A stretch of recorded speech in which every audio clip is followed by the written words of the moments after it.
Assalamualaikum warahmatullahi wabarakatuh. Innal hamdalillah nahmaduhu wa nasta'inu wa nastaghfiruh wa na'udzu billahi min syururi anfusina wa min sayyiati a'malina.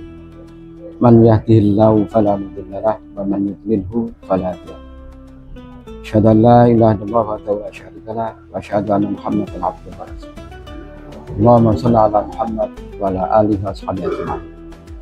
Hadirin yang dirahmati Allah, dalam kesempatan ini saya ingin menyampaikan bahwa di era media sosial saat ini kita sering mendengarkan istilah toxic vibes. Istilah ini merujuk pada sikap, ucapan, atau perilaku yang membawa energi negatif, menyakiti, merendahkan, buruk sangka, memprovokasi, atau merusak suasana. Dalam Islam, meskipun istilahnya modern, hakikatnya sudah lama dibahas, yaitu akhlak yang buruk, hasad, ghibah, fitnah, suudzon, dan menyakiti sesama. Maka pada kesempatan ini mari kita bahas bagaimana Islam mengajarkan kita untuk menghindari sikap toxic vibe ini.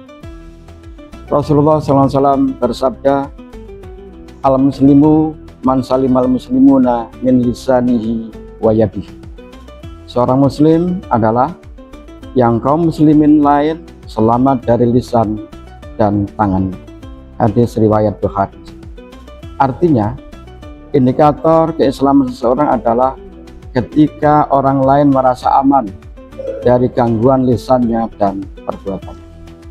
Maka jika seseorang itu sering mencela orang lain, meremehkan, menghina, menyebarkan gosip, dan mengadu domba, maka dia termasuk perilaku yang bertentangan dengan ajaran Nabi Muhammad SAW. Allah juga berfirman, wala yaghtab ba'dukum ba'dha, dan janganlah sebagian kamu menggunjing sebagian yang lain. Al-Hujurat ayat 12.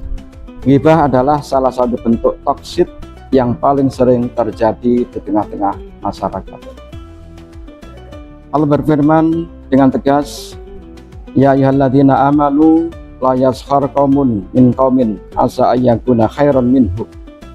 Wahai orang-orang yang beriman, janganlah suatu kaum merendahkan kaum yang lain. Boleh jadi mereka lebih baik dari mereka yang direndahkan. Ayat ini sangat relevan dengan budaya komentar negatif di media sosial.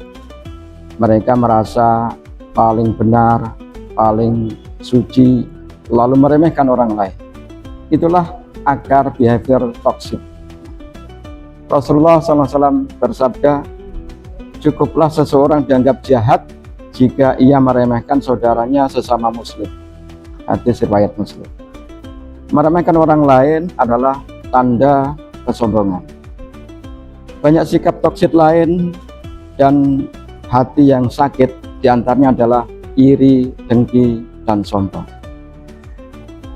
Dalam sebuah hadis Rasulullah bersabda, iyyakum wal hasada fa innal hasada ya'kulul hasanati kama ta'kulun narul hatabah.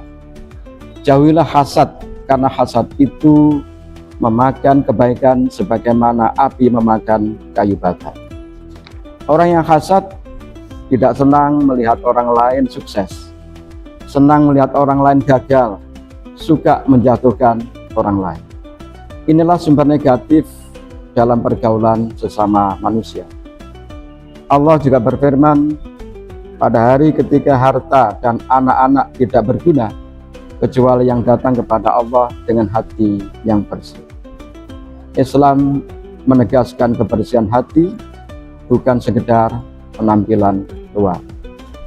Allah berfirman, wahai orang-orang yang beriman, jauhilah banyak dari prasangka, ya ayyuhalladzina amanu ijtanibu katsiran minadh-dhanni inna ba'dadh-dhanni ismun.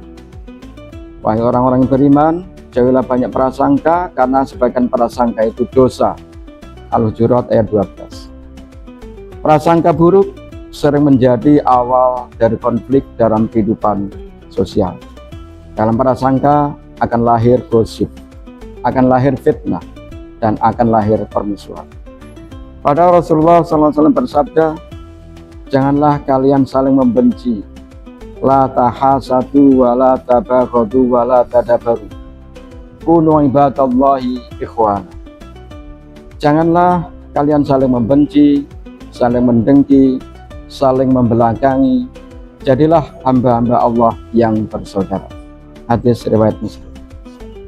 Jadi Islam itu membangun ukhuwah, bukan permusuhan. Maka dari itu, untuk menghindari sikap toksit ini, kita harus bisa menjaga lisan. Rasulullah bersabda, barang siapa yang beriman pada Allah dan hari akhir, hendaklah berkata yang baik atau diam. Man kana yu'minu billahi wal yaumil akhir falyakul khairan aw liyasmut.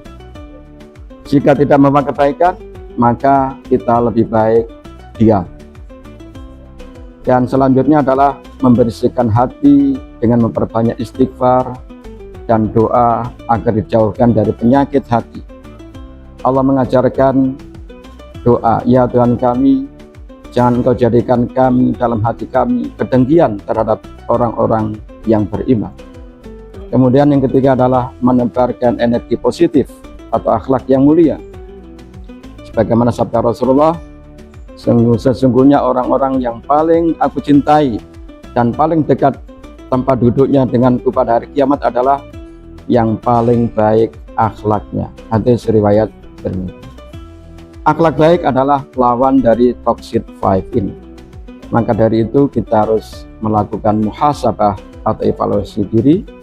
Mari kita bertanya pada diri kita sendiri, apakah orang lain merasa nyaman di dekat kita? Apakah komentar kita menenangkan atau melukai?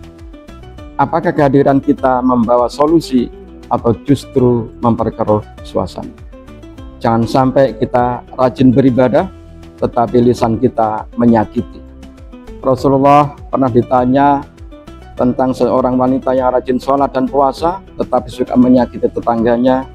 Beliau menjawab, dia di neraka.